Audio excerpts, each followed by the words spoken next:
Congress is heading for a government shutdown in a week. Both parties are pointing fingers while refusing to back down. Now President Trump has canceled a meeting with Democratic leaders, citing unserious and ridiculous demands.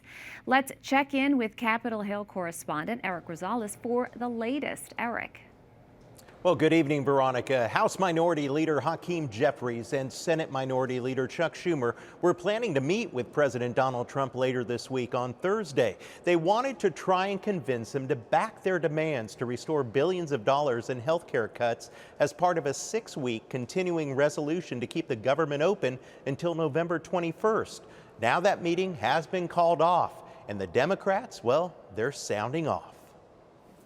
It's clear that Donald Trump and House Republicans and Senate Republicans are running scared, which is why they refuse to even sit down and have a conversation to discuss the Republican government shutdown. We do not want a shutdown. Our position has never changed. We need bipartisan legislation to keep the government open and meet the needs of the American people, especially on costs, specifically health care costs.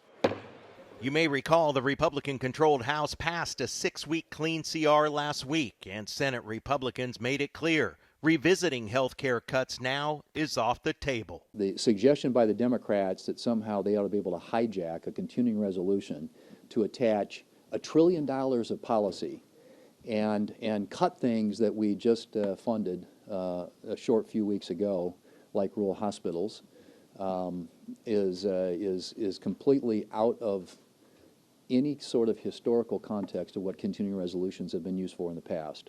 Others agree. Well, Republicans want to keep the government open, and the Democrats, based on what I believe is the Schumer strategy, is a shutdown strategy. It is their goal to shut down the government.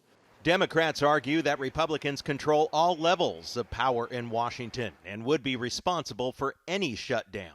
They have control of the House, the Senate, the executive branch, and the Supreme Court, and yet they're 4-0. And yet they want to point the finger at the party who lost all of the elections. It's ironic. It is important to note that when Democrats were in charge, they refused to ask any Republicans for their input as well. Now, some Democrats are a bit uneasy about a shutdown, saying voters could blame them. So Senator John Fetterman says he does plan to vote with Republicans to try and pass a clean CR. So right now, at least, a shutdown is looming, and it's looking more and more likely like it will happen as both sides are not backing off. At the Capitol, Erik Rosales, EWTN News Nightly.